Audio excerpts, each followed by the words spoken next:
Bonsoir. Bonsoir à tous mes chéris.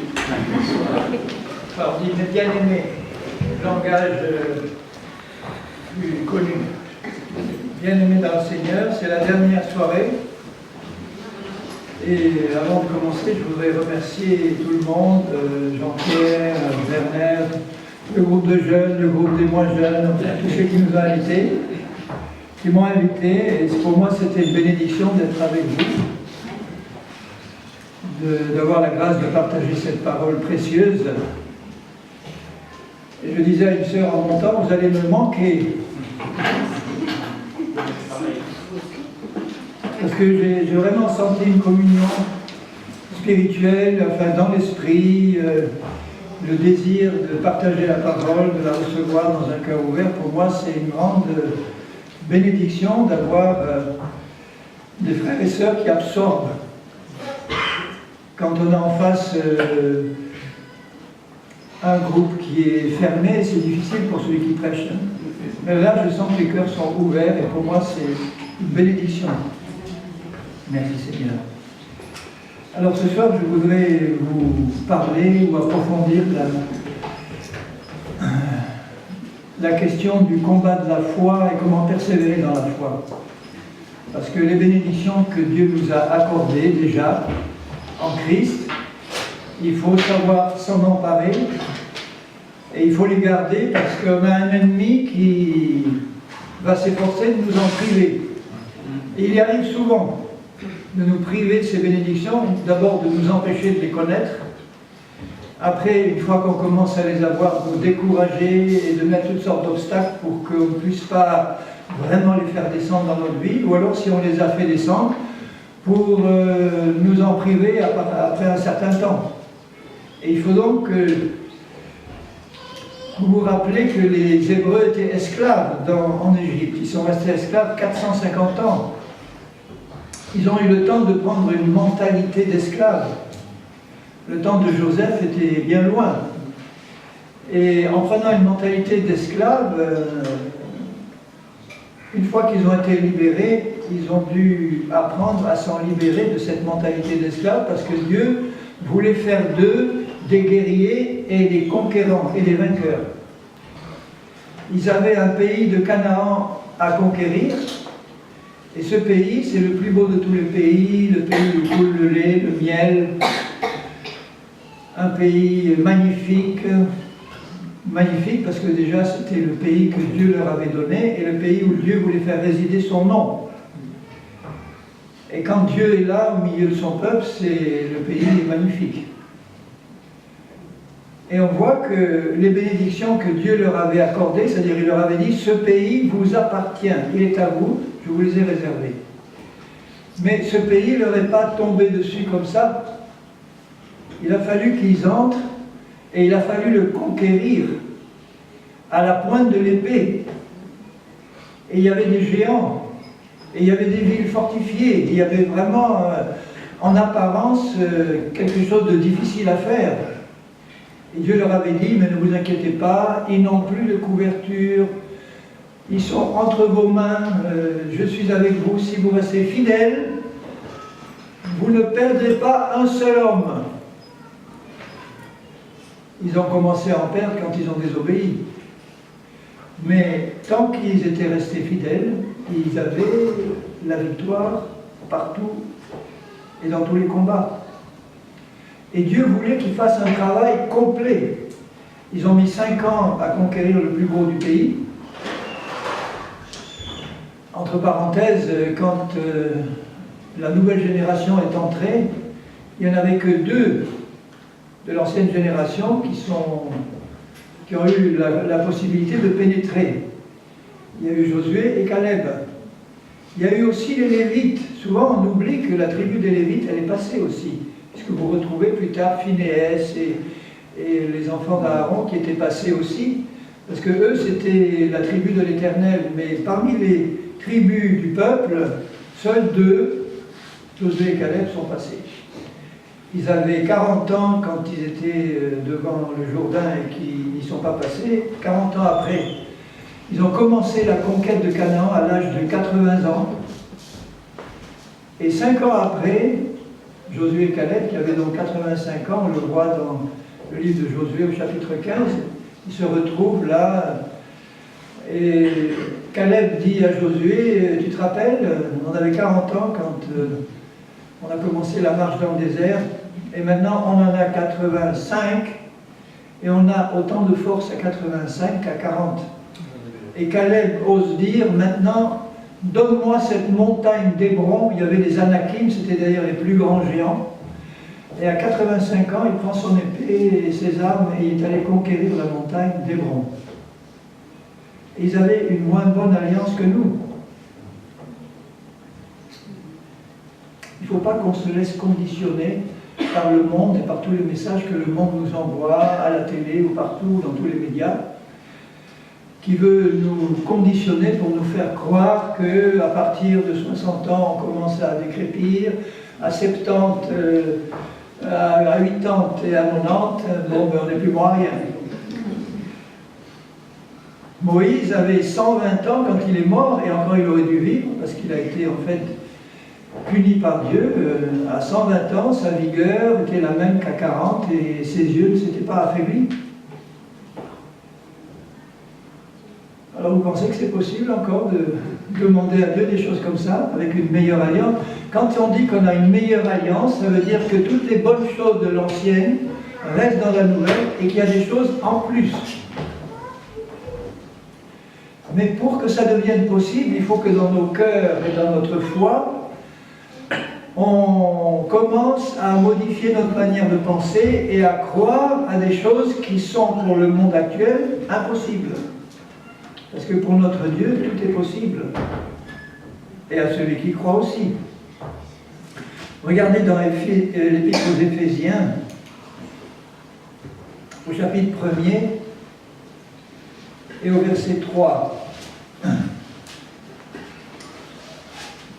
Rien que dans les 3 premiers chapitres de l'Épître aux Éphésiens, vous avez au moins, je crois que j'ai compté 21 fois, en Christ nous avons ceci, en Christ nous sommes cela, en Christ nous avons ça, en Christ nous avons ça. 21 fois en 3 chapitres.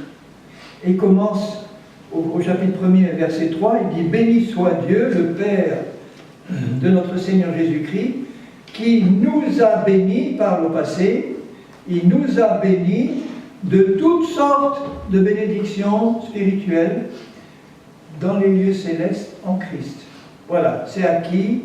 Jésus a payé par son sang. Les bénédictions, elles sont là, disponibles pour nous.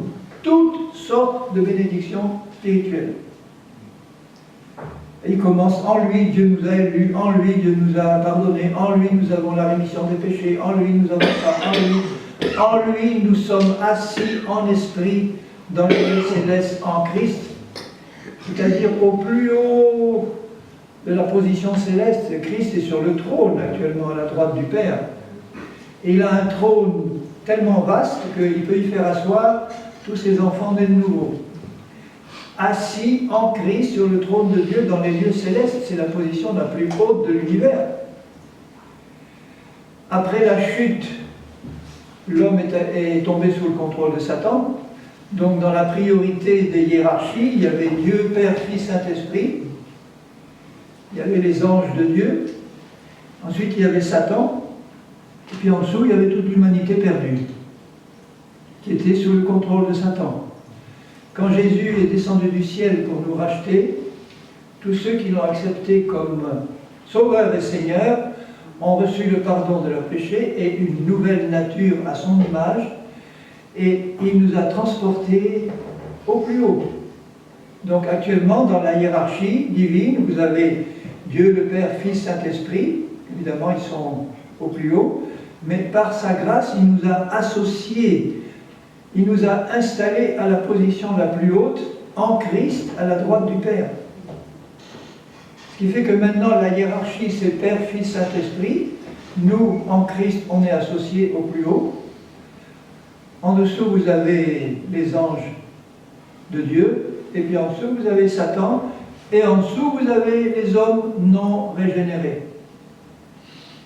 Donc il nous fait passer de la position la plus basse, c'est-à-dire ceux qui sont sous le contrôle de Satan, d'un coup à la position la plus haute en Christ.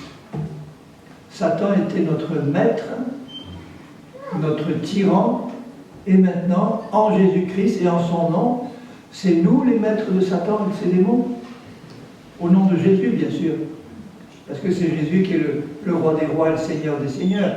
Il nous délègue son autorité. Donc, il ne faut plus avoir peur du diable, des démons. Il y a des chrétiens, dès qu'on parle du diable et des démons, ouh, on n'en parle pas. Il est vaincu et Jésus nous a assis à la position la plus haute. Mais vous voyez toutes ces bénédictions-là qui sont pour nous, elles sont dans les lieux célestes et il faut les faire descendre sur la terre parce qu'on veut en profiter sur la terre. On veut vraiment recevoir. Quand on sera tous dans le ciel, il n'y a pas de problème. Hein. On sera tous en parfaite santé, tous dans l'amour parfait, il n'y aura plus rien de charnel, il n'y aura plus tous ces combats qu'on a ici en bas. Et Dieu veut faire de nous des vainqueurs, des rois, des sacrificateurs, parce qu'il nous forme pour régner. Il nous forme d'abord pour régner sur la terre du millénium, puisqu'il est bien dit que les vainqueurs qui font partie de l'épouse de Christ, qui va être enlevée bientôt, vont revenir avec Jésus sur la terre actuelle à la fin des 7 années de tribulation, où la terre va être dans un état lamentable. Je ne sais pas combien de personnes vont rester vivantes comme rescapées de la tribulation, mais j'ai fait un petit calcul dans l'Apocalypse, quand on calcule les calamités qui tombent sur la terre actuelle pendant la tribulation, il y a à peu près 6 milliards d'êtres humains qui doivent disparaître. Dans des guerres, dans des cataclysmes, des étoiles qui tombent sur la mer, le tiers des habitants à un moment donné périt d'un seul coup, 2 milliards d'habitants. Quand vous pensez que la Première Guerre mondiale avait fait 15 millions de morts, c'était déjà énorme, horrible. La deuxième, 55 millions de morts. Et là, d'un coup, dans l'Apocalypse, un seul des cataclysmes qui arrivent, 2 milliards de morts d'un coup. Quand la montagne la tombe dans la mer, ça fait un tsunami géant. Imaginez une vague de 20 km de haut qui se déverse sur 2 continents à la fois et qui balaye tout d'un coup. Le tsunami qui a eu lieu il y a quelques années, qui a fait 250 000 morts en Asie, c'était déjà un cataclysme épouvantable, mais là, on ne peut pas imaginer 2 milliards d'un coup.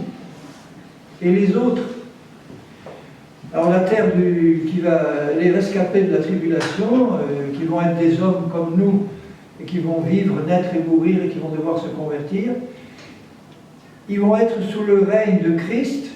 En 1000 ans, ils auront le temps de se développer, et en 1000 ans, ils passeront peut-être de 500 millions qui vont rester à 10 ou 20 milliards à la fin des 1000 ans. Mais ce sont des hommes qui vont devoir naître, vivre et mourir et se convertir, parce que eux, ils ne seront pas passés par la résurrection que nous allons connaître à l'enlèvement de l'Église. Et ils nous forment pour régner sur la nouvelle terre, sur la terre actuelle, et plus tard sur la nouvelle terre et dans l'éternité. Il veut faire de nous des rois, des reines, des sacrificateurs, des hommes et des femmes qui vont régner avec lui et avec une verge de fer. Ça veut dire que là, pendant les 1000 ans, ça ne va pas être comme maintenant. Aujourd'hui, maintenant, vous avez une marée noire de péché sur la terre, et puis des petites lumières un peu partout. Alors que pendant le millénium, vous aurez la terre entière qui sera remplie de la connaissance de Dieu et de la gloire de l'Éternel, et vous aurez des petites poches de pécheurs dans des coins qui vont se cacher pour pécher, puisque le pécheur âgé de 100 ans qui mourra jeune, la durée de vie va augmenter. Il nous forme pour régner, il faut prendre cette mentalité-là. On est déjà assis dans les lieux célestes en Christ, on est à une position de roi, de reine, de sacrificateur, et il faut donc qu'on fasse sortir de notre âme, de notre cœur, la mentalité d'esclave qu'on avait quand on était entièrement contrôlé par Satan depuis notre naissance. On a trop été habitué à être sous le joug du monde et de Satan, et de se faire dominer par toutes les œuvres du diable, qui sont le péché, la maladie, les liens démoniaques, etc. Satan tient son monde sous un joug terrible. Et dans Actes 10, 38, il est dit ceci: Jésus allait de lieu en lieu, faisant du bien et délivrant ou guérissant tous ceux qui étaient sous l'empire du diable. Il est venu pour détruire les œuvres du malin, et il ne s'en privait pas. Et donc Jésus, chaque guérison qu'il obtenait, c'était une victoire dans un combat spirituel contre le diable. C'était le diable qui avait causé ça, le diable qui cause les péchés, les maladies, la mort. Et voilà le Fils de Dieu qui arrive là au milieu de ces ténèbres, resplendissant de lumière, de puissance, d'amour, de bonté, de grâce, de miséricorde, et qui passait son temps à détruire les œuvres du malin. Ah, il ne devait pas être content hein, quand il était là en train d'exercer son ministère, et les démons qui s'enfuyaient en hurlant, on te connaît toi, tu viens nous déranger, tu viens... Oui, mais il ne s'en privait pas. Et il a envoyé ses disciples pour détruire les œuvres du malin derrière. Et il nous demande de le faire maintenant. D'abord dans nos propres vies, et puis autour de nous. Et pour ça, il faut prendre une mentalité par la foi de combattant et de vainqueur en Christ, puisque c'est sa victoire. Ce n'est la nôtre que si nous saisissons par la foi la victoire de Christ et qu'on la met en pratique, exactement comme quand les Hébreux sont entrés dans le pays de Canaan, ils ont saisi la victoire que Dieu leur avait dit qu'elle était déjà pour eux, et ils ont commencé à combattre, mais plein de foi et de vigueur, parce qu'ils savaient que Dieu était avec eux, et que tant que Dieu était avec eux, aucun ennemi ne pouvait leur résister. Impossible. Il fallait vraiment qu'ils s'écartent de la volonté de Dieu ou qu'ils pêchent, comme pour l'histoire d'Aï, où ils ont désobéi, et là il y a eu quelques morts, mais autrement, il n'y avait pas un seul mort dans le combat. Et donc, leur foi, contrairement à 40 ans avant, leur foi s'appuyait sur la parole de Dieu et sur le Seigneur. Ils ont eu le temps de la méditer, hein, la parole, pendant 40 ans. Je me rappelle le témoignage d'un pasteur américain. On a vécu aux États-Unis, et c'est là d'ailleurs qu'on a eu le témoignage pour la première fois, chrétien, mais à l'époque, c'est rentré par une oreille, c'est sorti par l'autre. Mais ça a porté du fruit après, quand je suis rentré en France. Et les semences étaient semées. Et je me rappelle le témoignage un jeune pasteur américain qui commence son ministère, je ne sais pas si je vous l'ai dit déjà, non? Non. Alors c'était l'église précédente. Il commence son ministère dans une église où il y avait plein de malades, comme ça arrive souvent. Et le Seigneur lui a mis à cœur de remporter des victoires dans ce domaine. Alors il a dit, il a commencé d'abord à étudier lui-même la Bible sur ce sujet. Et une fois qu'il était bien au clair, il a dit à l'église, il a dit, bon maintenant tous les samedis soirs, il y aura une réunion spéciale pour ne parler que de ça, de la guérison des malades, du ministère de Jésus, de ce que la parole de Dieu dit, etc., pour que, à force de prêcher, la foi pénètre et produise des résultats. Et pendant 6 mois, tous les samedis, il a fidèlement prêché là-dessus, prié pour les malades, imposé les mains, fait l'onction d'huile. Et pendant 6 mois, il ne s'est rien passé. Il n'y a pas eu une guérison. Et il a été tenté de se décourager, de dire au bout de 6 mois, enfin Satan voulait l'arrêter et l'empêcher d'aller plus loin. Et il a dit non, il n'est pas question, on continue jusqu'à ce que... Et après 6 mois, il a commencé à avoir quelques guérisons. Et il a été encouragé. Il disait, il n'y avait pas beaucoup de guérisons puissantes immédiates, mais la parole qui avait été semée, qui avait grandi dans les cœurs, elle commençait à produire des résultats. Et finalement, il est resté 12 ans pasteur de cette église, tous les chrétiens de l'église ont été guéris. Tous, sans exception. Il n'a pas perdu un seul membre de son église en 12 ans. Il y avait même des personnes âgées de 80, 82 ans malades qui ont été guéries et qui sont mortes beaucoup plus tard en bonne santé. Alors vous voyez l'investissement qu'il faut faire. On peut avoir des guérisons instantanées, j'en demande, mais l'essentiel c'est d'investir à long terme, d'investir par la parole de Dieu, de prêcher la vérité, que ce soit pour la marche par l'esprit, que ce soit pour la délivrance de toutes les œuvres du diable, la disparition de ces œuvres au milieu de l'Église. Et pour ça, il faut investir à long terme en comptant sur la parole et le Saint-Esprit pour que cette semence qui est plantée et qui est replantée et qui est arrosée régulièrement, finisse par germer et produire du fruit. Et donc le bon agriculteur qui plante sa semence, il ne vient pas le lendemain pour la déterrer, pour voir comment elle se comporte. S'il faisait ça tous les jours, il ne restait pas grand-chose de la récolte.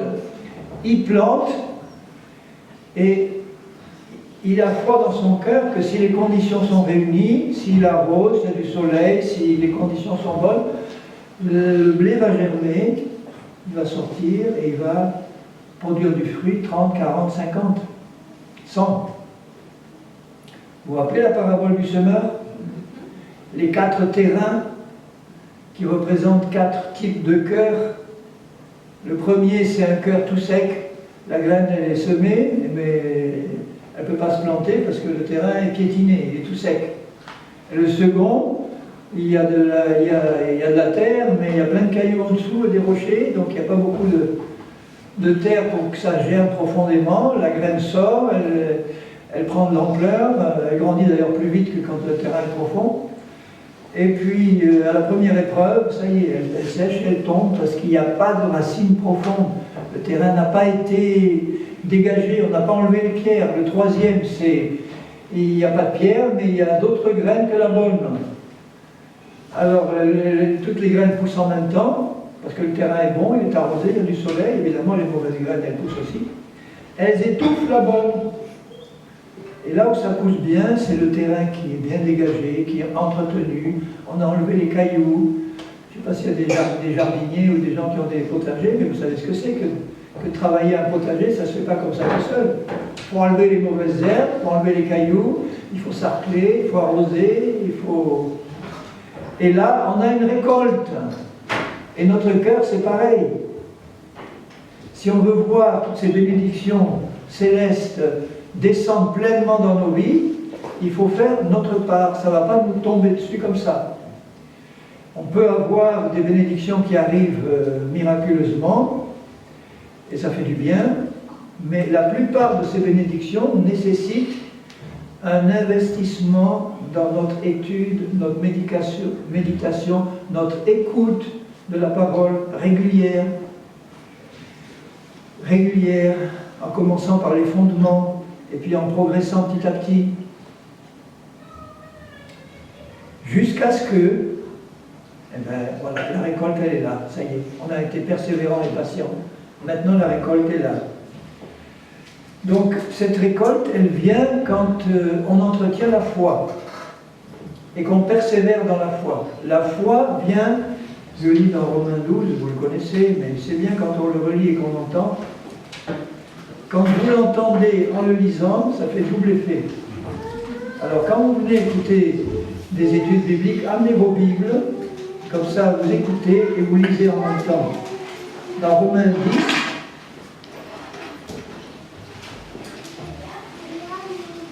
au verset 6, il dit ceci: mais voici comment parle la justice qui vient de la foi. Ces cadeaux qu'on a là sont des cadeaux de la justice de Dieu qui sont donnés à des justes. Et ces justes-là doivent apprendre à vivre et à parler et à agir uniquement par la foi. Toutes ces bénédictions, on les recevra uniquement par la foi. Il faut donc que notre foi se déconnecte de toutes les choses auxquelles on pouvait croire avant et qui n'étaient pas bonnes, pour attacher notre foi à la vérité de Dieu exclusivement, uniquement. Alors voilà comment parle la justice qui vient de la foi. Je passe au verset 8. Que dit-elle donc, cette justice? La parole est près de toi, dans ta bouche et dans ton cœur. Or, c'est la parole de la foi que nous prêchons. Si tu confesses de ta bouche le Seigneur Jésus, et si tu crois dans ton cœur que Dieu l'a ressuscité des morts, tu seras sauvé. Si tu crois dans ton cœur que Jésus est ressuscité, c'est que tu as cru qu'il est mort d'abord, et qu'il est mort pour nos péchés. Et maintenant il est ressuscité pour notre salut, notre justification. Et si tu crois ça, et que tu confesses de ta bouche qu'il est ton Seigneur, tu as accès au salut, tu es sauvé, ça y est. Tu es sauvé par le fait de croire qu'il est ressuscité et de le confesser comme ton Seigneur de ta bouche. Car c'est en croyant du cœur qu'on parvient à la justice, et c'est en confessant de la bouche qu'on parvient au salut. Et salut, c'est un mot qui englobe tout. Le pardon des péchés, la délivrance des démons, la guérison des maladies, la bénédiction, la prospérité à tous égards. Je prêche la prospérité à tous égards, mais de la manière biblique.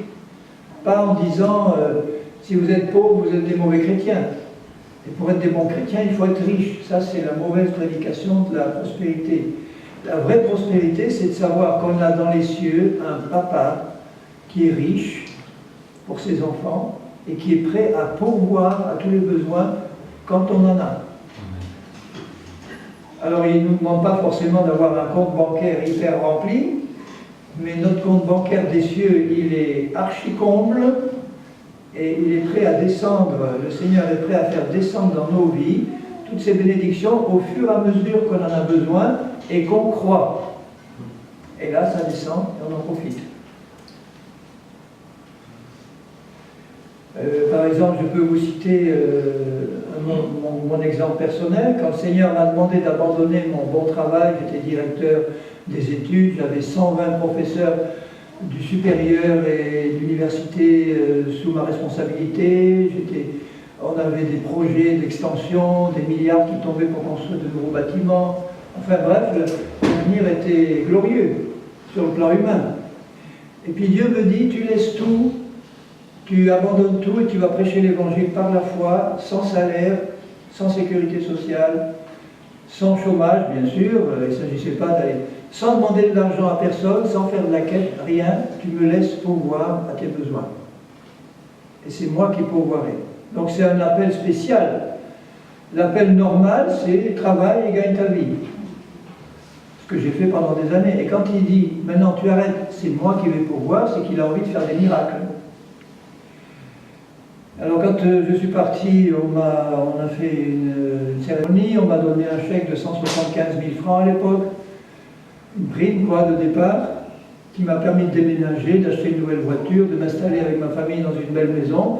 Tout le monde pensait qu'on était riche, et j'avais dit à ma famille, à tous les chrétiens que vous rencontrez, vous ne dites rien, vous ne dites pas qu'on est en train de marcher par la foi, vous ne dites rien. Et on n'a rien dit, et ça a duré 4 mois. Tout a été dépensé en 4 mois. On a acheté un piano, on a fait tout. Et puis, au bout de 4 mois, il restait 20 centimes pour acheter une demi-baguette. Avec 5 enfants, dont 2 qui commençaient des études supérieures, ils ont choisi les plus chers en plus des écoles de commerce. Bref, il ne restait plus rien. Et je me rappelle le dernier jour où il ne restait plus rien, j'ai rassemblé tous les fonds de paquet, je leur ai fait une soupe infecte. Demandez à Pierre, mon fils, et demandez-lui, il a encore le souvenir de la dernière soupe que je leur ai concoctée. Et puis, voilà, il ne restait plus rien. Le lendemain, plus rien. Et là, maintenant, il fallait attendre ce que le Seigneur allait faire. Le matin, j'ai dit à mes enfants et à ma femme, bon, mettez le couvert pour le petit déjeuner. On met le couvert, on s'installe, on dit on va rendre grâce. On n'avait rien. Seigneur, merci pour le repas que tu nous donnes maintenant. Au nom de Jésus, Amen. À l'instant où on a dit Amen, mais vraiment à l'instant, on frappe à la porte, c'était le matin. Et il y a la tête de la dame qui vendait les œufs, qui passait toujours à midi ou vers midi, qui là pour une fois passe. Il vous n'avez pas besoin d'œufs. J'ai dit non, on n'a pas besoin, on n'avait rien pour payer. On n'a pas besoin. Elle nous regarde et puis elle fait quelque chose qu'une marchande d'œufs ne fait pas normalement. Elle prend 2 douzaines d'œufs, elle nous les met sur la table et elle s'en va. Et puis en partant, elle nous dit bon, vous payerez quand vous voudrez. Ce jour-là, on a mangé des œufs à toutes les sauces. mais on a eu de quoi manger. Et tous les jours, ça a été un miracle. On avait les allocations familiales qui payaient juste le loyer, mais il fallait payer tout le reste, toutes les factures. Et personne ne le savait. Je faisais une visite pour aller voir un malade, avec ma belle voiture, je partais en disant au revoir. Et puis avant de partir, gêné, le frère me dit oh, bon, je suis gêné, mais enfin, prenez un petit billet de 50 francs pour vos frais d'essence.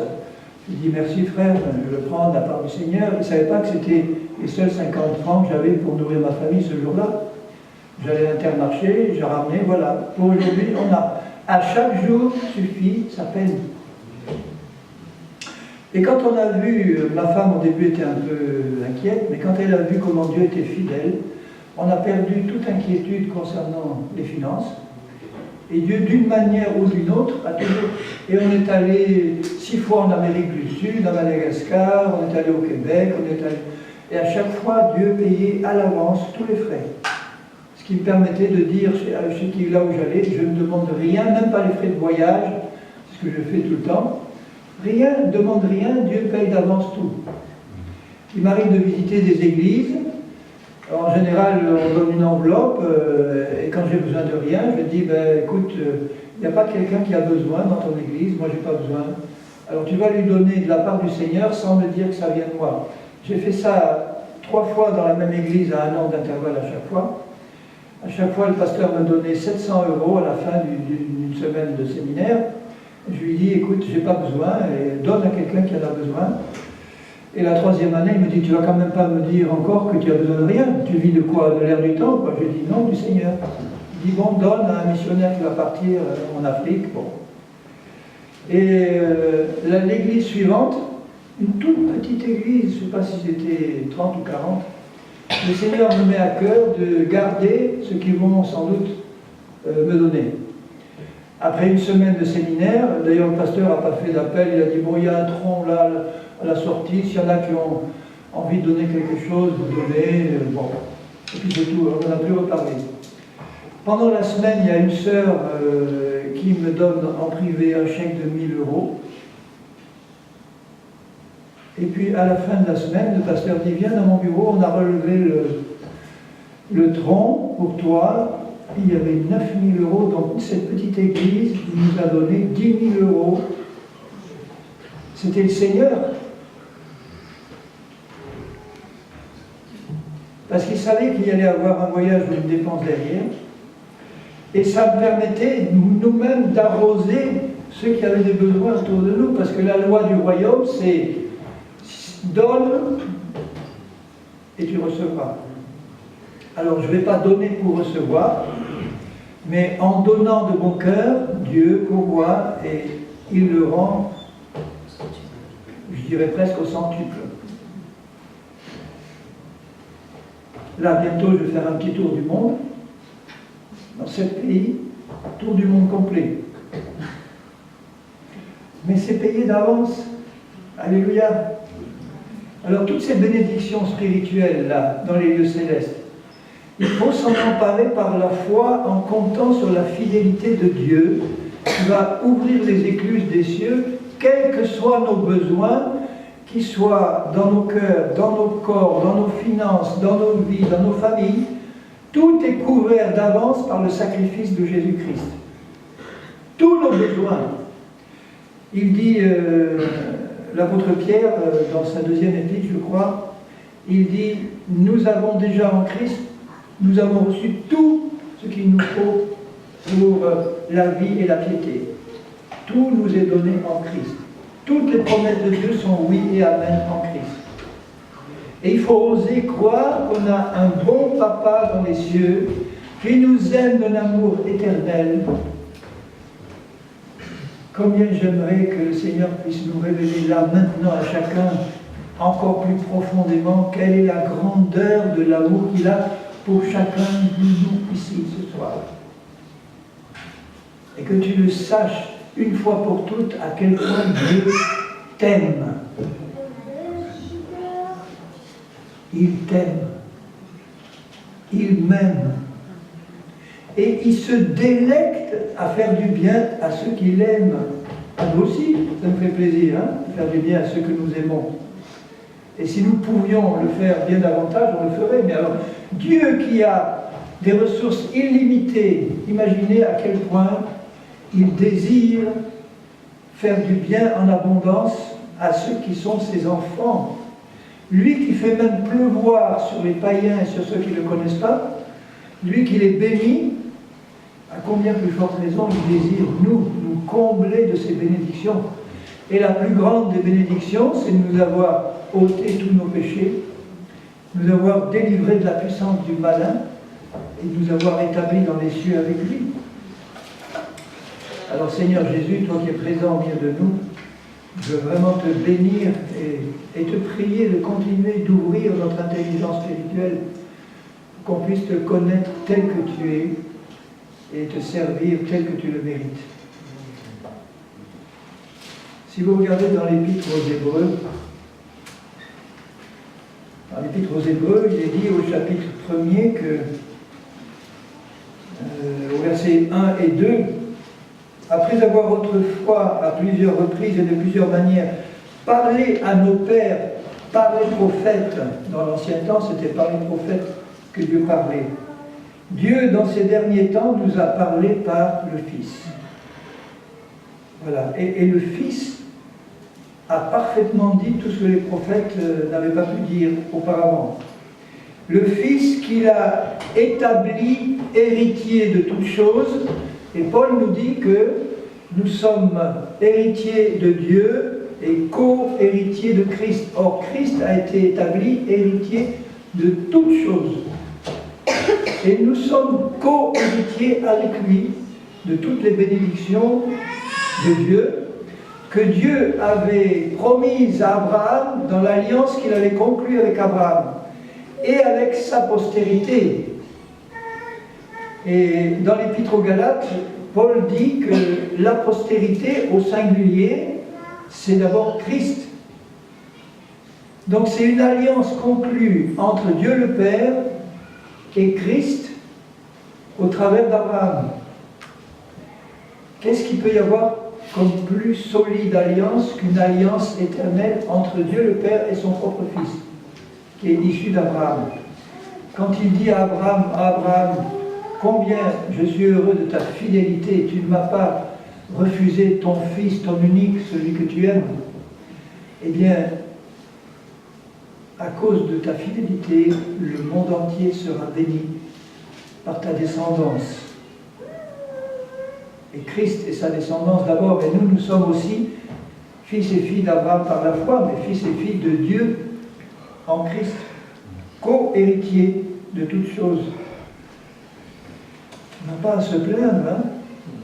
Il faut qu'on quitte cette mentalité de, qu'est-ce que je pourrais dire, de mendiant ou de SDF spirituel qui n'a rien ou qui se plaint tout le temps en disant « Seigneur, il me manque ci, Seigneur, il me manque ça, Seigneur, il me manque ça. » Oui, d'accord, Dieu te dit, ça te manque, mais ouvre les yeux et regarde la table qui est devant toi.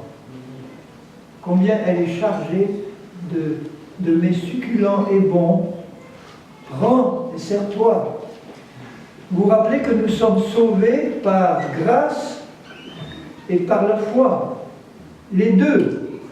Pas par la grâce seulement, pas par la foi seulement, mais par la foi pour que ce soit par grâce, ou par la grâce pour que ce soit par la foi, mais on est sauvé par la foi pour que ce soit par grâce. Or, la grâce et la vérité sont venues par Jésus. La grâce et la vérité sont venues par Jésus. Jamais nous, on n'aurait pu sauter assez haut pour aller attraper toutes ces bénédictions qui étaient au niveau de Dieu. Tiens, ma petite famille qui arrive là.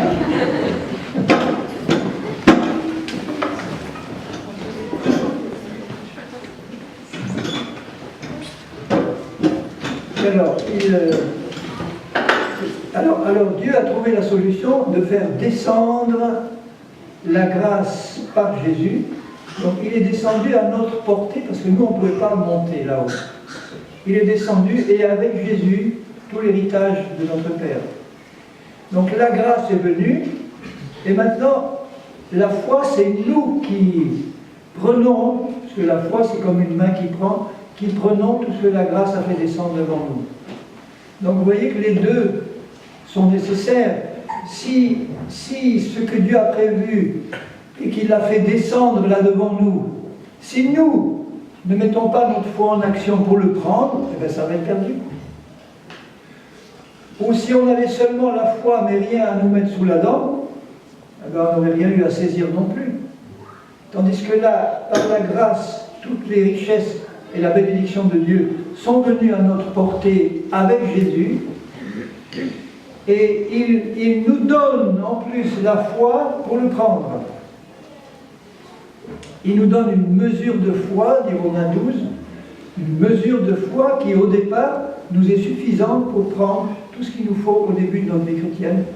Et ensuite il nous demande de faire grandir cette mesure qui va grandir par le fruit de l'esprit. Dans le fruit de l'esprit, il y a l'amour, la joie, la paix, la foi qui grandit. Et en plus, il nous donne de temps en temps un don de foi supplémentaire quand on en a besoin. Comme tu es généreux, Seigneur, ta générosité, elle n'a pas de limite. C'est nous qui la limitons, parce qu'on n'a pas l'habitude sur cette terre d'avoir affaire à des gens si généreux. Alors, Hébreux, chapitre 2, il dit ceci.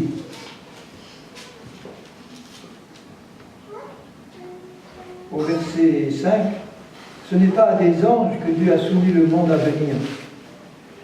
Or, quelqu'un a rendu quelque part ce témoignage. Qu'est-ce que l'homme pour que tu te souviennes de lui, ou le fils de l'homme pour que tu prennes soin de lui?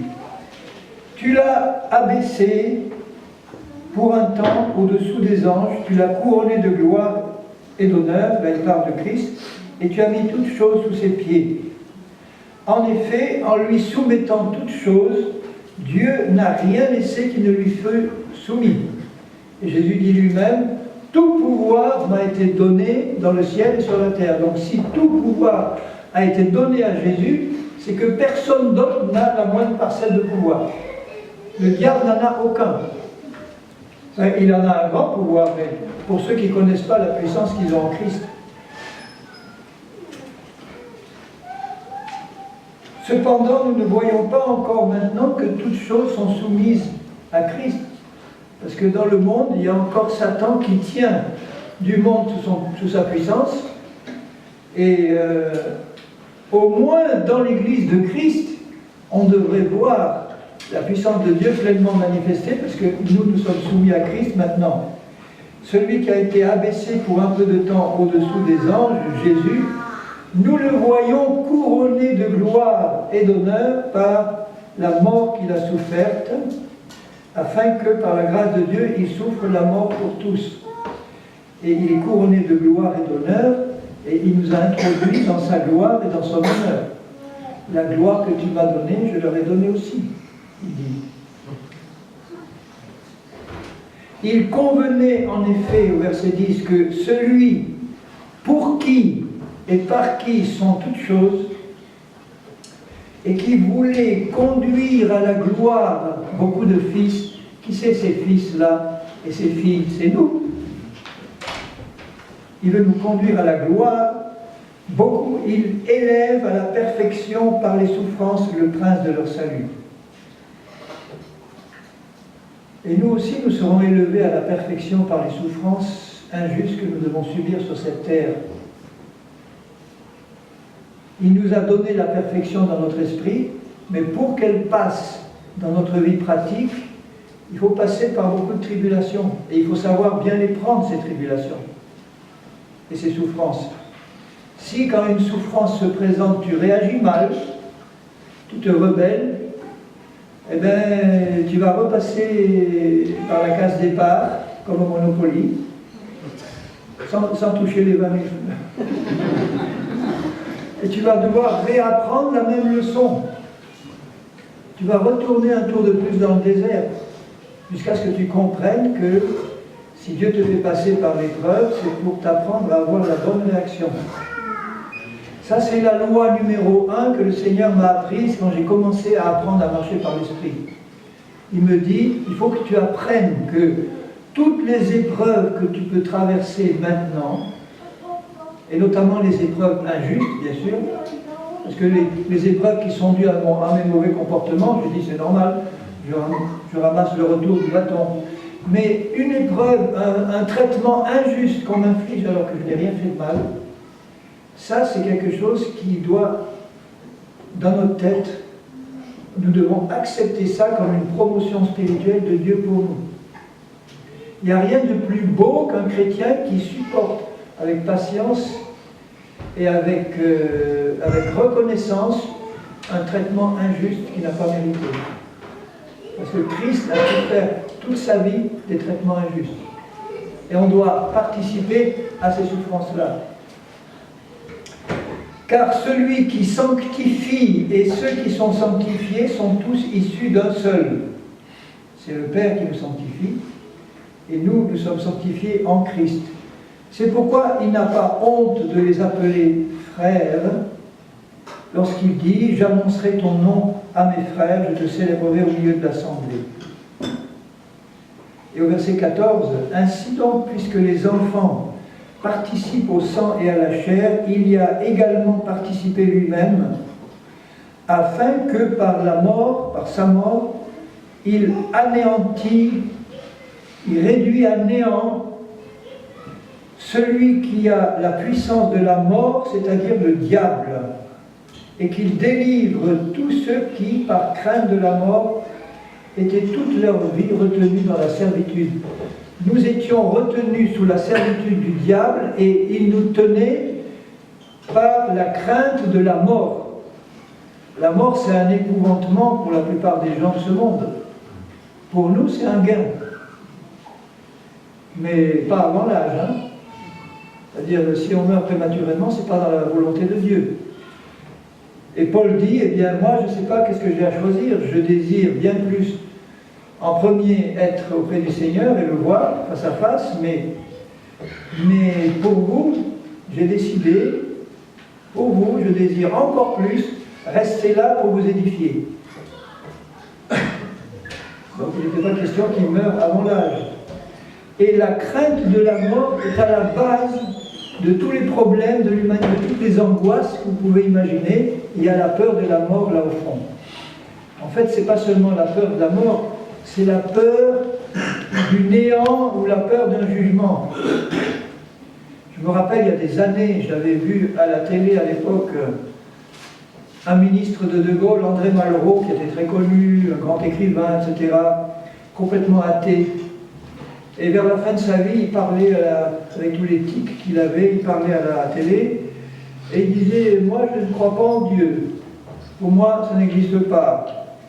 Mais je ne suis jamais arrivé à me débarrasser de cette pensée qu'après la mort, il y a un jugement. D'où tous ces tics nerveux et cette angoisse qui était dans le fond de son cœur finalement. Et cette pensée venait de Dieu pour l'amener à la repentance. Et il nous a délivrés de la mort et de la crainte de la mort. Et au verset 17, il dit, il a dû donc Jésus être rendu semblable en toutes choses, sauf le péché, semblable à nous, à ses frères, pour qu'il soit un souverain sacrificateur, c'est-à-dire un grand prêtre. Et la fonction du grand prêtre devant Dieu, c'est de servir d'intercesseur, de prier, d'intercéder pour ceux qu'il représente devant Dieu. Il sert maintenant de grand prêtre, miséricordieux et fidèle. Il intercède. On a deux consolateurs. On a Jésus qui est le premier consolateur, et on a un second consolateur qui est le Saint-Esprit. Et il demeure en nous, tous les deux, tous les trois, avec le Père. Mis fidèles dans le service de Dieu pour faire l'expiation des péchés du peuple. Alors, dans l'Épître aux Hébreux, c'est une puissante épître qui fortifie vraiment la foi. Si j'avais le temps, là, j'aimerais l'étudier tout entière avec vous. On y sera encore à 2h du matin. Il y a des candidats? Demain, c'est dimanche. Mais je vais simplement dire ceci, là, c'est que au chapitre 3 d'Hébreux, quand il dit au verset 1er, c'est pourquoi, frères et sœurs saints, vous qui avez part à la vocation céleste, ça veut dire vous qui avez entendu l'appel de Dieu. Dieu nous appelle et il nous appelle à quelque chose de très grand, de très haut. Il nous appelle à nous comporter sur cette terre comme des fils et des filles du Dieu vivant, qui ont été rachetés par le sang de Jésus, qu'il a transformé déjà à son image, qu'il a assis dans les lieux célestes, à qui il apprend à régner, à être des rois et des sacrificateurs pour l'éternité. Il y a un appel très grand. Il faut qu'on ait conscience dans notre cœur de la grandeur de l'appel de Dieu. C'est pas seulement, je dis pas seulement parce que c'est peu de choses, mais c'est pas seulement un appel à voir les péchés effacés. Ça c'est glorieux, c'est le début. Sans ça, il n'y a rien d'autre. Mais c'est un appel grandiose à participer avec Christ à son règne sur l'univers, à être installé avec lui à la plus haute position de l'univers pour manifester la gloire de Dieu dans la vie de ceux qui se sont donnés entièrement à lui. Il faut qu'on puisse prouver au monde, à Satan et à tous, ce que Dieu est capable de faire dans la vie de quelqu'un qui se consacre entièrement à lui pour lui dire « Seigneur, maintenant tu as carte blanche, tu fais dans ma vie ce que tu veux. » Alors là, Dieu il se frotte les mains. Ah là, plus d'obstacles à ma volonté, ça va être merveilleux. Quand on laisse carte blanche à Dieu, sans respecter, sans incrédulité, sans rébellion, sans discussion, arriver au point où on peut dire c'est écrit, ça suffit, c'est bon. Et le problème des Hébreux, c'est que Dieu s'était révélé puissamment à eux par Moïse dès l'Égypte pour faire des miracles, des choses extraordinaires. Ils ont vu des miracles extraordinaires. Les 10 plaies d'Égypte, ils ont vu la mer s'ouvrir devant eux, passer à sec, ils ont vu la mer se refermer sur l'armée de Pharaon. Mais c'était des miracles extraordinaires. Et puis vous voyez comment ils se comportent dans le désert, à rouspéter tout le temps, dès qu'il y a un problème, à gémir, à se plaindre de Moïse, à se plaindre de Dieu. Et le résultat, c'est qu'ils ont, j'allais dire, crevé dans le désert. Leurs carcasses sont tombées dans le désert. Ils n'ont pas hérité de l'héritage. Et pourquoi? Alors regardez ce qu'il dit là, toujours au chapitre 3, au verset 5. Moïse a été fidèle dans toute la maison de Dieu comme serviteur, pour rendre témoignage de ce qui devait être annoncé. Mais Christ a été fidèle comme fils sur sa maison. Et sa maison, c'est nous. Pourvu que, si on faisait une étude rien que sur les petits mots comme ça, pourvu que, si du moins, ça veut dire qu'il y a une condition, pourvu que quoi?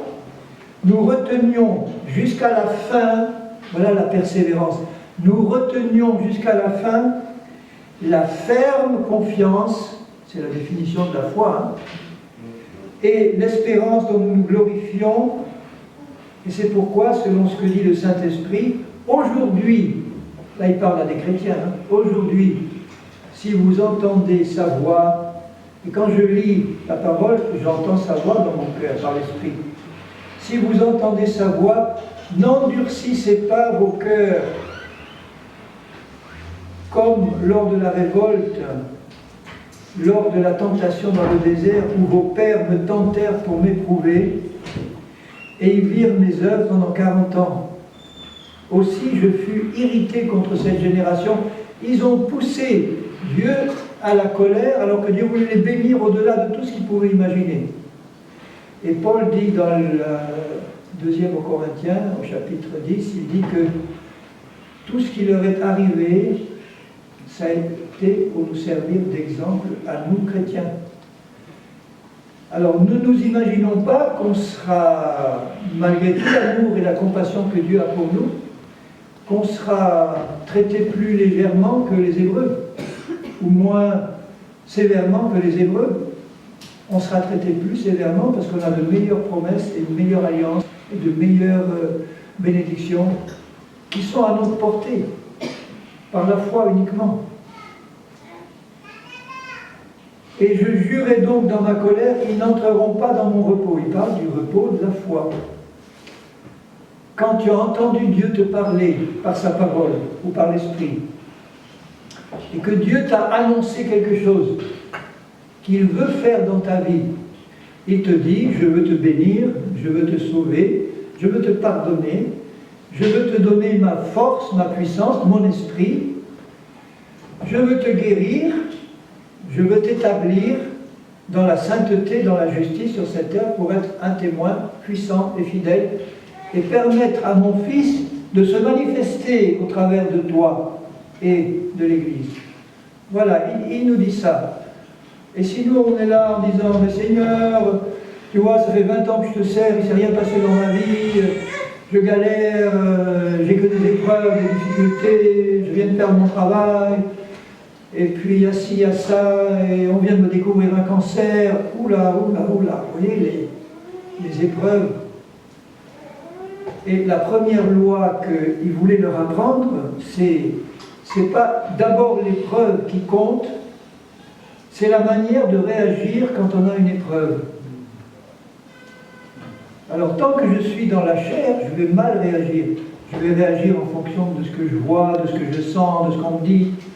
Et quand je commence à m'installer dans l'esprit, j'apprends à réagir comme Dieu veut, c'est-à-dire uniquement en gardant les yeux fixés sur Jésus et sur sa parole.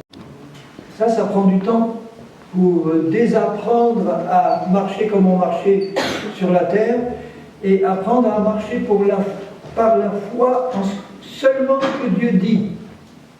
Mais ça suffit dans le fond. Si on sait que Dieu a parlé et qu'on connaît ce qu'il nous a dit. Jean dit, si tu pries selon la volonté de Dieu, si tu fais une prière qui est conforme à ce que Dieu veut pour toi, il t'entend. Ça veut dire que si tu ne pries pas conformément à la volonté de Dieu, il ne t'entend pas. Seigneur, fais partir ce voisin pénible qui me tâme tous les jours, je ne peux plus le supporter. Là, il n'entend pas.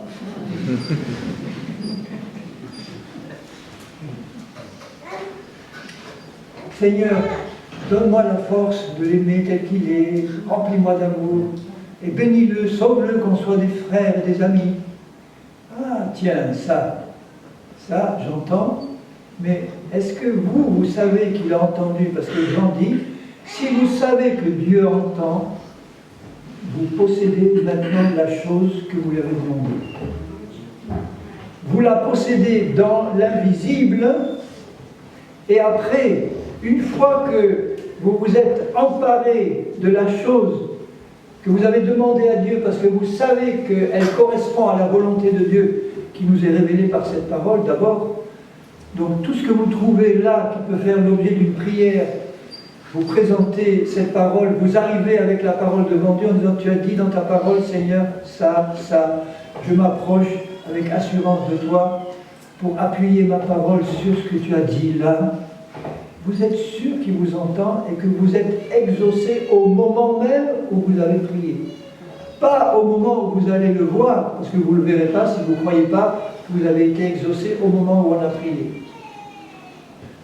Et il nous apprend à prier de cette manière-là, uniquement en cherchant dans sa parole quelle est sa volonté, en priant selon sa volonté, et à la limite, si vous connaissez sa volonté, une prière suffit.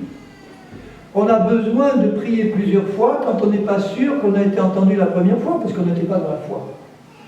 Mais si on arrive au point où maintenant, je réalise la bonne manière de prier, mais oui, mais ce que je demande à Dieu, il me l'a promis dans sa parole. Mais évidemment qu'il m'entend dès que je lui demande ce qui correspond à sa parole. Seigneur, je suis malade, guéris-moi.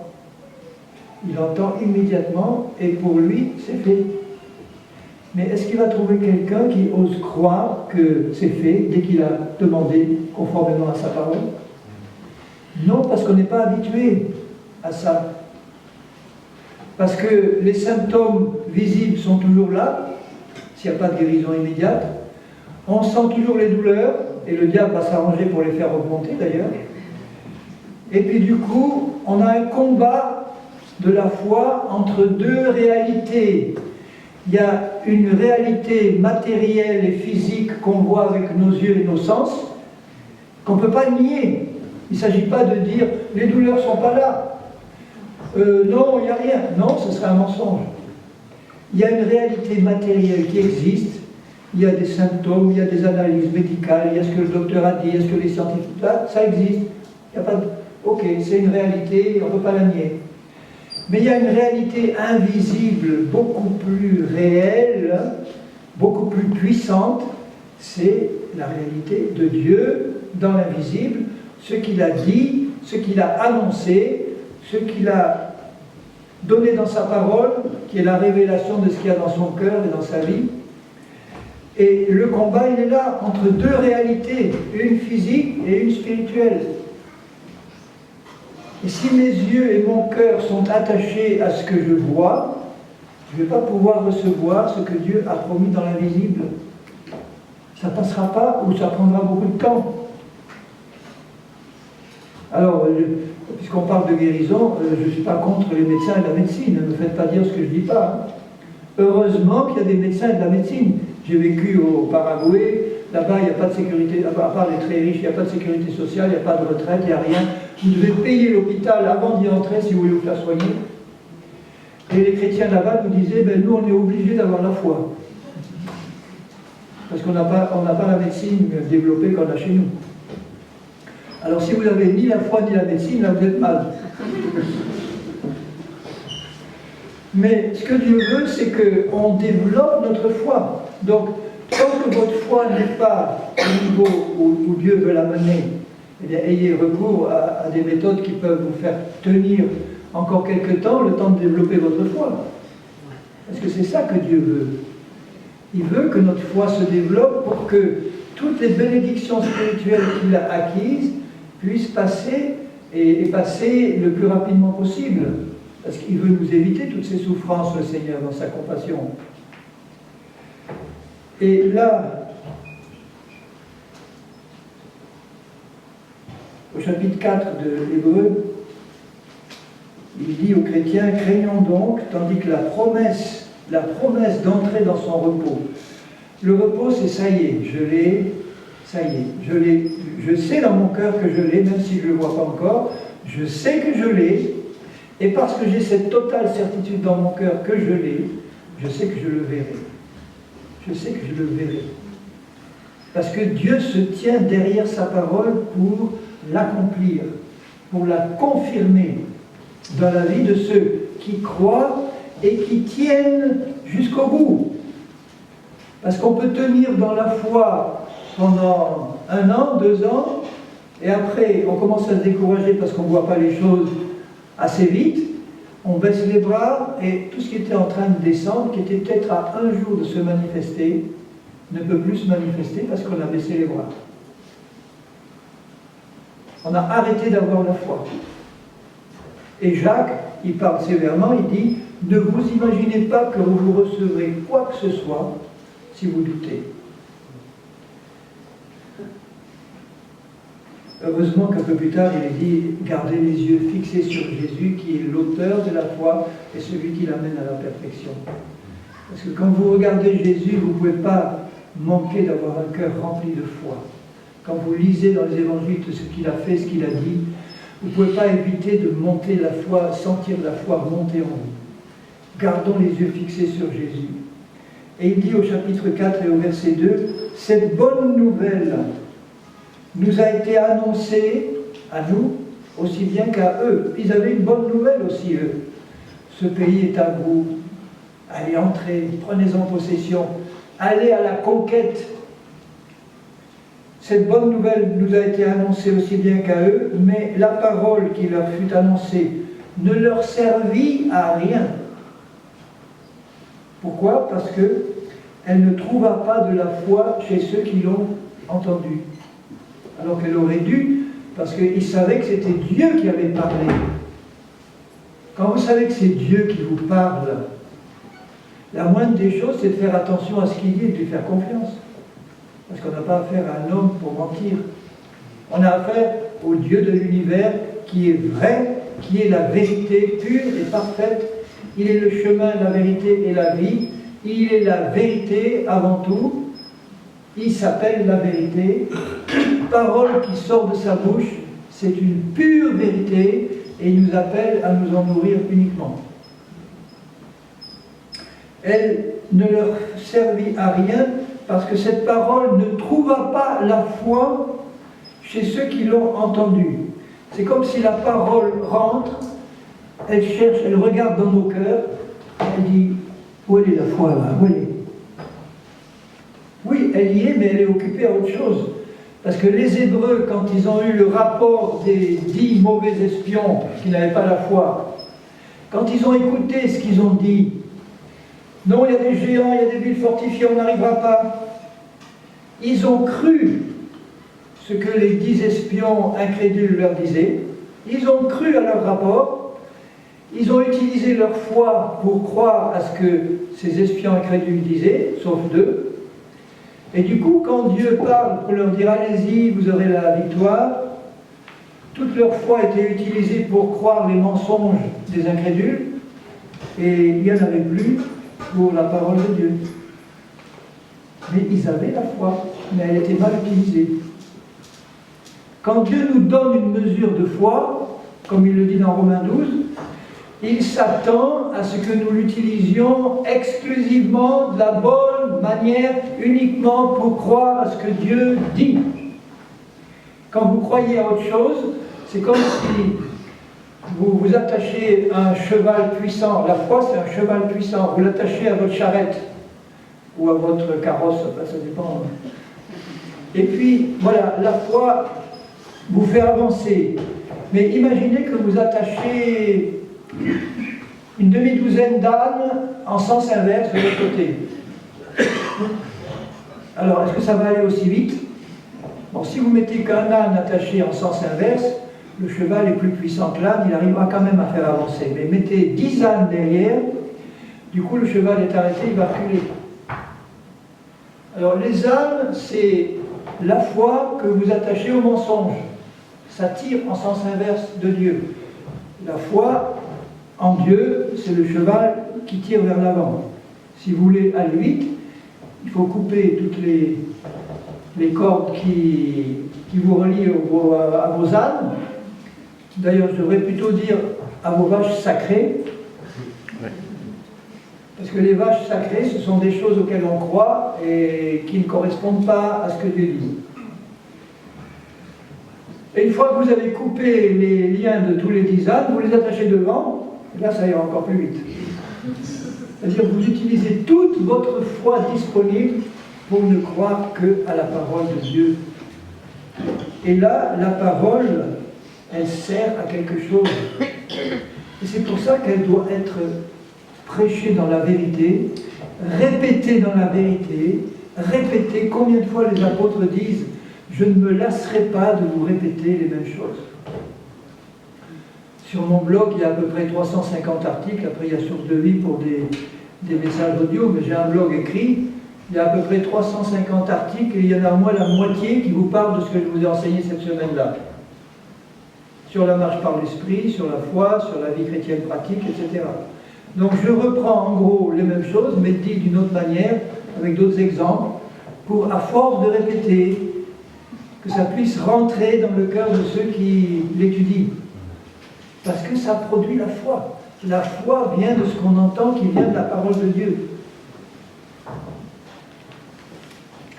Et une fois qu'il dit au verset 3, « Pour nous qui avons cru maintenant, attention, cru à quoi? Cru à la parole de Dieu. Pour nous qui avons cru, nous entrons dans le repos. » Ah, le repos de la foi. Ça veut dire que là, vous êtes en pleine activité et vous êtes dans le repos du cœur. Vous pouvez faire tout ce que Dieu vous demande de faire parce que à ce moment-là, vous vous reposez, comme il le dit un peu plus loin, vous vous reposez de vos œuvres. Quand Dieu a créé le monde entier en 6 jours, le 7e, il s'est reposé, non pas parce qu'il était fatigué, mais parce qu'il voulait jouir de tout ce qu'il avait créer, le contempler, le voir. Et quand il dit que par la foi nous entrons dans ce repos-là, il dit vous vous reposez de vos œuvres, vous arrêtez de faire ce qui vous fatiguait avant, vos propres œuvres, et vous entrez par la foi dans les œuvres que Dieu a préparées lui-même pour vous. Il a tout préparé. Il vous le montre et vous dit voilà, prends-le, accepte-le, et maintenant tu entres dans des œuvres que j'ai préparées moi pour toi. Est-ce que vous savez que nous allons tous comparaître devant le tribunal de Christ? Il le dit à 2 reprises, Paul, dans ses épîtres. Et ce n'est pas un tribunal de jugement, ce n'est pas pour être jugé et condamné. Nous allons tous paraître, sans doute après l'enlèvement, ça va se passer là-haut, devant le tribunal de Christ, où toutes nos œuvres que nous aurons accomplies sur la terre pour lui, où toutes nos œuvres seront jugées. Elles seront jugées par cette parole-là. Et Paul explique bien que toutes nos œuvres qu'on a accomplies sur la terre, il y a des œuvres charnelles qui sont le fruit de la chair, qui sont le fruit des efforts humains, de la religion, de tout ce qui n'est pas l'esprit. Alors ça peut être de très belles œuvres, hein. Par exemple un ministère ou un pasteur qui décide de réunir des fonds pour acheter un satellite, pour construire une radio chrétienne, une télévision chrétienne, une école biblique de 1000 places, etc. Mais si ce ne sont pas des choses que Dieu lui avait demandées, si Dieu lui avait dit « Je t'appelle à aller au fond du Congo pour évangéliser 2 villages », oh ben Seigneur, tu es digne de plus grandes choses que ça. Non, moi je suis beaucoup plus ambitieux que toi, Seigneur. Je vais créer une télévision chrétienne qui va inonder le monde de ta parole. C'est pas mauvais en soi, mais c'est pas à ça que Dieu l'appelait. C'est pas les œuvres que Dieu avait préparées d'avance. Et donc au jour du jugement devant le trône, devant le tribunal de Christ, va amener ses œuvres, on va examiner ses œuvres et il va avoir la surprise de voir le feu dévorer ces œuvres-là et les faire disparaître. Parce que tout ce qui est construit par la chair, ça veut dire par une simple volonté humaine, ça va être soumis au feu, ça va être brûlé parce que c'est de la paille, du foin et du chaume. Tandis que si on construit dans l'esprit et par l'esprit avec les œuvres que Dieu a préparées d'avance pour nous, et pour ça il faut apprendre à marcher par l'esprit et plus par la chair. À ce moment-là, ces œuvres sont construites avec de l'or, de l'argent, des diamants, des pierres précieuses, et ça va traverser le feu sans être brûlé. Et il dit au premier, tu vois, toutes ces œuvres charnelles, elles vont être brûlées, mais toi, tu vas être sauvé comme au travers du feu, tu ne perds pas ton salut, mais toutes les récompenses qui t'étaient destinées, elles te passent sous le nez, pas de récompense. Tu as le salut, mais les récompenses, c'est quoi les récompenses? C'est finalement des récompenses qui servent à la gloire de Dieu, puisque ce sont les œuvres que Dieu a préparées lui-même d'avance. Donc les couronnes, les récompenses qu'on va avoir là-haut, on va les jeter à ses pieds, et ça sera pour sa gloire, parce que ce sont les œuvres qu'il a lui-même préparées. Et moi, si j'avais à choisir une récompense plus tard, je dirais, Seigneur, si tu me donnais à choisir, moi, la récompense que je voudrais, c'est d'être le plus près possible de toi. Déjà, quand tu vas régner sur cette terre, tu vas rétablir le trône de David à Jérusalem. Ensuite, il va régner sur le monde entier, et il y aura des rois, il y aura un roi de Mont-Blanche, il y aura le roi de Longwy, le roi des gouverneurs qui vont régner pour Christ sur la terre entière, et il y aura son gouvernement central à Jérusalem. Il dit, Seigneur, c'est là que je veux être. Je veux être à Jérusalem, près de toi, même si c'est pour balayer ton couloir, je veux être tout près pour travailler directement avec toi, là. Maintenant, Seigneur, tu fais ce que tu veux, hein. Mais c'est le désir de mon cœur. Et dans l'éternité, pareil. Vous vous rappelez Jacques et Jean qui voulaient être assis à la droite et à la gauche de Jésus? Et il dit, tu peux le désirer, mais ça sera donné à qui c'est réservé. Bon, et toi, eh bien, dans ton humilité, va t'installer à la dernière place. Et comme ça, le Seigneur te dira, non, monte plus haut. Tandis que si tu t'installes directement à la droite du Seigneur, tu te dis, ah ben excuse-moi, mais il y en a un autre qui est prévu, là tu vas au bout de la table.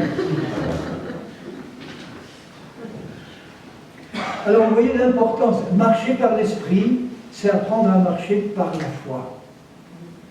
C'est-à-dire à utiliser la foi, que la foi c'est un don de Dieu, vous n'avez pas à la fabriquer. Il nous l'a donné. Il nous a donné la capacité de croire. La foi, c'est la capacité de croire.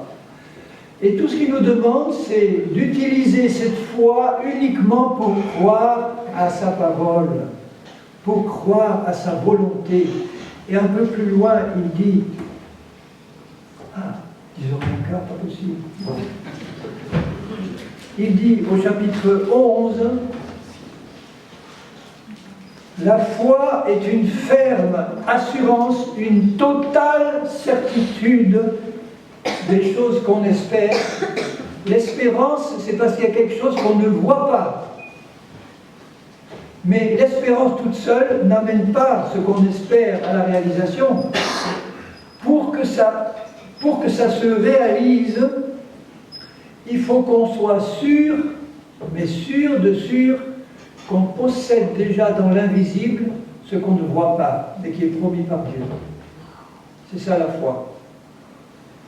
La ferme certitude des choses qu'on espère, une démonstration, ça veut dire une démonstration par A plus B, ou par 2 fois 2, si on vous dit 2 fois 2, ça fait combien? Ça fait toujours 4. Hein. On a la certitude que si on fait 2 fois 2, ça sera 4. On a une démonstration que c'est ça. Une démonstration de celle qu'on ne voit pas, mais qui existe dans l'invisible, et on doit les voir avec les yeux de la foi. On a les yeux fixés sur les choses invisibles, parce qu'elles nous sont promises par Dieu. Ça, c'est ça que Dieu veut. Il veut. La seule chose qu'il nous demande, c'est quand même le minimum, c'est de croire à ce qu'il nous dit. C'est ça qui lui fait le plus plaisir dans son cœur, qu'on commence à croire à ce qu'il nous dit alors qu'on ne voit rien. Mais quand on sait à qui on a affaire et qui nous a fait la promesse et la parole, à ce moment-là, on peut être totalement sûr que parce qu'on a demandé quelque chose qu'il nous a annoncé, c'est fait. Hier soir, on a prié pour les malades. J'ai dans mon cœur la totale certitude qu'en posant les mains sur quelqu'un qui le demande, eh bien Jésus va être fidèle et va dire vous imposerez les mains aux malades en mon nom et ils seront guéris. Pour lui, c'est fait. Maintenant, les symptômes ne sont peut-être pas tous partis. Et Satan va jouer là-dessus pour vous décourager et vous dire tu vois, tu as encore les mêmes douleurs qu'hier, ou peut-être même plus. Donc tu n'as pas été guéri. Et qu'est-ce que vous allez lui répondre? Satan, tu es un menteur, il est écrit, vous imposerez les mains aux malades, ou bien il s'est chargé de mes maladies et de mes infirmités, et je suis guéri maintenant, même si je ne le sens pas. Et en persévérant dans cette attitude, vous le verrez. Le ministère d'une femme qui était très connue au début du XXe siècle en Amérique, elle s'appelait Lilian Yeoman. Et cette femme-là était médecin, une des rares premières femmes médecins. Elle était tellement chargée de travail qu'elle a commencé à prendre de l'héroïne et de la drogue pour se stimuler. Et du coup, elle est devenue addicte. Et elle en prenait tellement, comme elle était médecin, elle savait s'en procurer, qu'elle était au bord de la mort, tellement elle était ravagée par les drogues. Et là, au bord de la mort, elle a commencé à penser à Dieu, à reprendre sa Bible, à lire ce qui était écrit. Et en lisant ce qui était écrit, elle a compris son péché, elle s'est repentie, elle est retournée à Dieu, elle a demandé pardon. Dieu l'a guérie surnaturellement de tout ce qu'elle avait. Et elle a commencé à enseigner, donc c'était, je vous parle, dans les années 1910-1920. Quand son expérience-là, elle avait potassé, étudié la Bible en matière de guérison. Elle a abandonné la médecine, elle a utilisé sa clinique pour faire une clinique de foi. Enfin, une petite clinique avec sa sœur qui était aussi médecin. Elle recevait 5 à 10 malades en même temps, ou moins. À l'époque, c'était la tuberculose qui était la maladie la plus grave, qui causait le plus de morts. Elle prenait que des cas en phase terminale. Et elle obtenait des guérisons extraordinaires. Et sa seule méthode, entre guillemets, c'était la suivante. un malade arrivé, elle l'installait dans une chambre confortablement. Elle avait relevé tous les versets qui parlaient de guérison dans la Bible. Et elle s'installait à côté du malade, elle lui disait, bon maintenant, tu te détends, tu vas écouter pendant 1 heure ou 2, je vais te lire uniquement des versets qui vont parler du ministère de Jésus, de guérison, de délivrance, Ésaïe 53, etc. 1 heure, elle distillait la parole et l'autre écoutait. Et en plus, elle lui donnait à elle personnellement, à ce malade, un verset particulier, comme par exemple « Il s'est chargé de mes maladies sur la croix et par ses meurtrissures, je suis guéri. » Elle lui donnait ce verset et elle lui disait « Maintenant, tu vas méditer ce verset aussi souvent que tu peux. Tu vas le répéter aussi souvent que tu peux jusqu'à ce qu'il produise son effet. » Et ces guérisons étaient obtenues uniquement de cette manière-là. Uniquement. Elle citait le cas d'une tuberculose au dernier stade, qu'elle a installée dans sa chambre. Elle lui a commencé à lire 2 heures de versets. Elle lui a donné son verset. La malade a dit « Oui, mais tu penses que ça va suffire, ça un verset comme ça ?» T'occupe pas, tu le prends, tu le médites et tu le répètes aussi souvent que tu peux. Premier jour, il ne s'est rien passé. Deuxième jour, la malade disait « Oui, mais moi, je n'arrive pas à comprendre comment ça peut marcher, ça. » T'inquiète pas, je viens te lire 2 heures de versets et tu répètes et tu médites. Et le 3e jour, elle était en train de faire la vaisselle du petit déjeuner avec sa sœur. Elle entend un grand bruit alors que la malade était grabataire et qu'elle sortait plus de sa chambre. Elle entend quelqu'un courir dans les escaliers en descendant et s'approche, c'était elle, qui crie « Mais je vais vous dire une chose, Jésus m'a guéri par ses meurtrissures, il m'a guéri !» Elle lui dit « Oui, mais ça fait 3 jours que je te répète ça. » C'est maintenant que tu as compris, mais voilà, ça a produit l'effet. Donc vous voyez, si vous voulez faire partie de ceux qui, par la persévérance et la foi, héritent des promesses, faisons comme tous ces héros de la foi de Hébreux 11 qui ont saisi la parole de Dieu, qui n'ont pas regardé aux circonstances négatives, qui ne se sont pas laissés décourager, qui se sont attachés à cette parole comme un bulldog s'attache à son os, essayer de lui enlever un peu, et qui l'a attaché à son os, dit « Tu ne me l'enlèveras pas et je le mangerai jusqu'au bout. » Et si on a cette attitude-là de fermeté, de méditation de sa parole, de la garder dans le cœur, Dieu qui est fidèle glorifiera toujours son nom en amenant à la réalisation ce qu'il a promis et que vous avez gardé dans votre cœur, proclamé de votre bouche et gardé fermement sans la lâcher un seul instant. Et en même temps, vous avez dans votre cœur la paix de la foi, parce que quand vous avez cette paix, de savoir que Dieu vous a entendu quand même. Imagine que tu pries Dieu pour n'importe quoi, là, enfin, qui correspond à sa volonté. Tu vois Jésus, comme c'est arrivé à certains cas que je connais, tu vois Jésus apparaître physiquement dans ta chambre. Il te regarde avec amour, et il te dit à toi personnellement, j'ai entendu ta prière et tu es exaucé. Et il disparaît. Est-ce que vous feriez des inquiétudes pour la suite? Et si le lendemain, tous les symptômes étaient 2 fois plus forts, comment vous réagiriez? Jésus est venu, il m'a dit que j'étais guéri. Oh, pas de problème. Tu peux. Bon, finalement, on en arrive à rire à la face de Satan, mais vraiment rire de bon cœur. Dieu, tu ne vas pas m'impressionner. Jésus m'a parlé. Il y a 10 ans, j'ai eu une crise de comment on appelle ça? Arythmie cardiaque. Alors que j'étais bien, tout à coup, mon cœur c'est impressionnant. Le cœur commence à dérailler, à battre dans tous les sens. J'ai senti ma dernière heure venir. Là, j'ai dit, c'est peut-être l'heure. Après, j'ai réfléchi, j'ai dit, non, tu es encore trop jeune pour mourir à cet âge-là. Il y a quelque chose de pas normal là. Mais j'ai prié avec angoisse. Je ne peux pas vous dire que j'étais dans la paix de la foi, du tout. Hein. Donc ça a duré 24 heures sans arrêt. C'est long, hein, 24 heures, quand vous êtes là en pensant que c'est la dernière. Et puis au bout de 24 heures, c'est parti. J'ai dit, bon, ça y est, je suis débarrassé. Je n'ai pas voulu consulter un médecin, rien, j'ai laissé faire le Seigneur. Et quelque temps après, je ne sais pas si c'est 3, 4 ou 6 mois après, encore une crise de même chose. Mais là, ma prière était moins anxieuse, mais enfin quand même, je n'étais pas très rassuré. Là, j'ai dit, il y a un combat à mener, il faut le mener.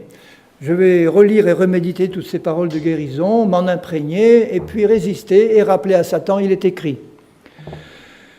C'est passé, j'espérais que ça aurait été la dernière, mais quelques temps après, en voilà une autre. Mais là, la réaction était complètement différente. La dernière que j'ai eue, là, j'étais rempli de joie et de paix, et je me suis mis à rire devant Satan, mais vraiment, pas à me forcer, j'étais dans la paix, et je me suis mis à louer, à bénir le Seigneur, à sauter dans ma chambre, à dire « Merci Seigneur, je te glorifie parce que je sais que tu m'as guéri par tes meurtrissures.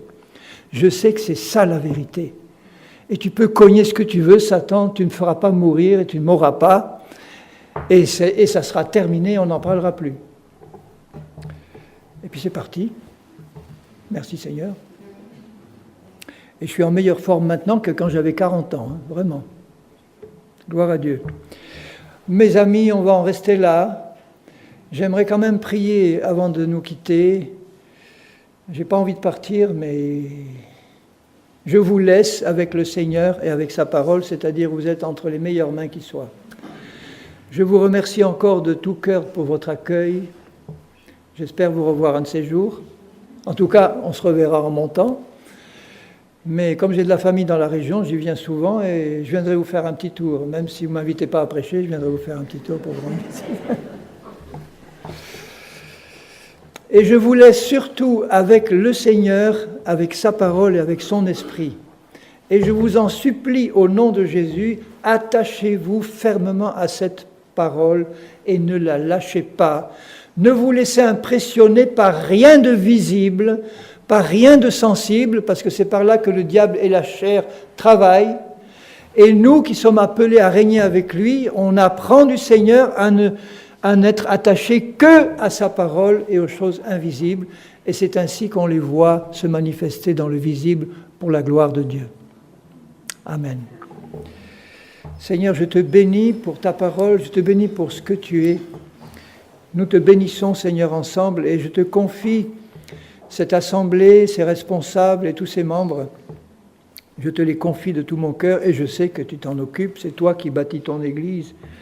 Et ma prière, c'est que tu fasses fructifier puissamment et abondamment ces graines qui ont été semées, Seigneur, parmi d'autres qui ont été semées depuis longtemps, mais que tu fasses toujours fructifier et bénir ta parole pour qu'elle produise beaucoup de fruits, Seigneur, pour ta gloire. Qu'elle produise dans nos vies ce que tu veux qu'elle produise, c'est-à-dire la manifestation d'un plein salut, de ce plein salut que tu nous as acquis par Jésus pour notre esprit, pour notre âme et pour notre corps. Et qu'on puisse voir encore une fois, Seigneur, Jésus manifesté au milieu des tiens. Alors étends ta main, Seigneur, et accomplis pour confirmer ta parole toutes sortes de prodiges, de miracles et de guérisons, afin de glorifier le nom de Jésus, afin que rien de ce que Jésus a pu accomplir sur la croix, rien ne soit laissé de côté. Que tout puisse passer dans nos vies, que tout puisse se manifester comme tu le veux, qu'il n'y ait rien qui soit arraché par Satan ou enlevé par Satan, qui ne puisse pas enlever ces graines, qui ne puisse pas enlever ou détruire cette récolte qui pousse, Seigneur, pour ta gloire, mais que on puisse voir dans nos vies une récolte abondante, 100 pour 1, et que tu en sois vraiment glorifié, Seigneur, au nom de Jésus-Christ. Amen.